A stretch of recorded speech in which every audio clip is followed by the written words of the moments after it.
আমাদের দক্ষিণ ঢাকা সিটি কর্পোরেশনের প্রশাসক মহোদয় তিনি একটি নতুন আন্দোলন শুরু করতে যাচ্ছেন। সেই আন্দোলনটা হচ্ছে ঢাকা শহরকে রক্ষা করবার আন্দোলন। সেই আন্দোলনটা হচ্ছে ঢাকা শহরের যারা নাগরিক আছেন তাদেরকে মুক্ত বাতাস নেবার সুযোগ সৃষ্টি করবার আন্দোলন। আরো বেশি দিন যেন তারা বেঁচে থাকতে পারেন তার জন্য যে পলিউশন মুক্ত অক্সিজেন দরকার তার ব্যবস্থা করবার আন্দোলন। বাস করবার জন্য একটা বাসযোগ্য শহর তৈরি করবার, নগর তৈরি করবার আন্দোলন। নিঃসন্দেহে এই আন্দোলন আমাদের নগরবাসীকে আলোড়িত করবে বলে আমার বিশ্বাস। কিন্তু আমি সবচেয়ে বেশি যেটা মনে করি যে আসলে শুধু নাগরিকদের সচেতন করলেই কি হবে? যারা পলিসি তৈরি করছেন, ঢাকা শহরকে শাসন করছেন, যারা ঢাকা শহরের বিভিন্ন কর্ম পরিকল্পনা তৈরি করছেন, উন্নয়ন করছেন, প্রজেক্টের পর প্রজেক্ট, হাজার হাজার কোটি টাকার প্রজেক্ট চলছে এই ঢাকা নগরের জন্য, কিন্তু মানুষ কতটুকু উপকৃত হচ্ছে, নাগরিকরা কতটুকু উপকৃত হচ্ছে, সেই বিষয়গুলো ইভালুয়েট করা দরকার এবং সেই বিষয়গুলোকে সামনে এগিয়ে যাওয়া দরকার। সিটি কর্পোরেশন নিঃসন্দেহে একটি স্থানীয় সরকারের একটা অংশ, স্বায়ত্ত শাসিত।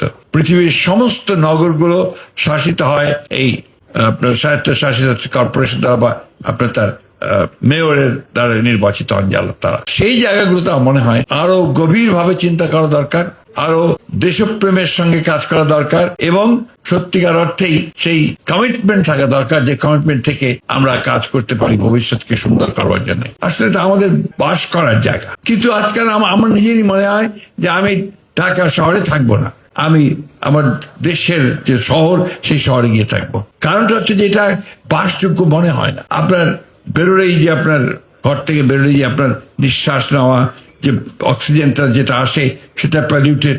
আপনার একটা হাসপাতালে যাবেন, সেখানে একেবারে হাসপাতালের মধ্যে যদি পাবলিক হসপিটাল হয় সেখানে ঢোকাই যাবে না।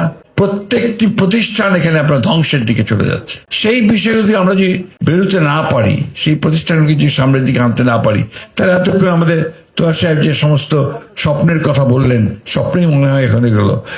কারণ আমরা আসলেও কি আপনার আর সেই মুক্ত বাতাস নিতে পারবো? আমি যখন কলেজে পড়ি, ঢাকা কলেজে, তখন আমরা প্রায় আসতাম আপনার বুড়িগঙ্গাতে নৌকায় চড়ে ঘুরে বেড়ানোর জন্য। এখন সেই বুড়িগঙ্গার কাছেও যাওয়া যায় না, এত পলিউটেড, এত দুর্গন্ধ।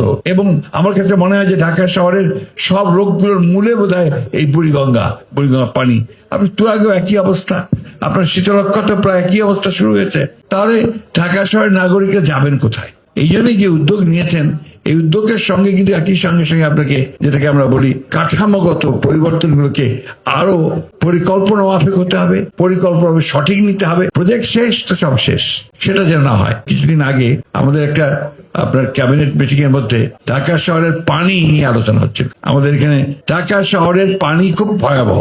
আপনার কিন্তু হচ্ছে যে কিছু পানি আছে, মানে একটা বিরাট অংশ সেটা আপনার সেবন যোগ্য নয়। আরেকটা হচ্ছে যে পানির যে ভূতল যে আপনার ডিপ টিউবওয়েলগুলো কাজে না 1000 মিটার নিচে চলে গেছে, যেটার জন্য ঢাকার জন্য একটা ভয়াবহ বিপদ নিয়ে আসছে যে কোনোদিন যদি আপনার কোনো দুর্ঘটনা ঘটে, অর্থাৎ ভূমিকম্প কিছু হয়, ঢাকা শহর তলিয়ে যাবে। তো তাহলে আমাদেরকে সেই ব্যবস্থাগুলো তো করতে হবে ঢাকা শহরে। আমাদের নদীগুলোকে তো বিশুদ্ধ করার চেষ্টা করতে হবে। অথচ এত প্রজেক্ট হয়, এই বুড়িগঙ্গাকে পলিউশন মুক্ত করবার কোনো প্রজেক্ট তৈরি হয় না। আমি এই কথাটা বারবার করে বলছি, আমি আবারও বলছি, আমি চেষ্টা করব এই বিষয়ে আমরা কি করতে পারি, সেই বিষয়ে আলোচনা করে আমরা বুড়িগঙ্গাকে ঠিক করতে পারি কিনা, আমরা তুরাগকে ঠিক করতে পারি কিনা, আমাদের 12 নদীকে ঠিক করতে পারি কিনা, সেই বিষয়গুলো আমাদেরকে দেখতে হবে। আমাদের কষ্ট হয় 1963 সাল থেকে কলেজে পড়াশোনা, ঢাকা কলেজে পড়তে এসেছি। তখন যে ঢাকা শহর ছিল, সেই ঢাকা শহর আর এখন ঢাকা শহরে আকাশ আর পাতাল তফাৎ। স্বাভাবিক, মানুষ বেড়েছে, নগরায়ন বেড়েছে, সবকিছু বাড়বে, কিন্তু পরিকল্পিত ভাবে কিছু হয় না। আপনার ড্রেনেজ নেই বললেই চলে। ড্রেনেজ যেগুলো তৈরি করা হয় হাজার হাজার কোটি টাকা ব্যয় করে, সেই ড্রেনেজগুলোতে পানি নির্গমন হয় না। এটা প্রবলেমস।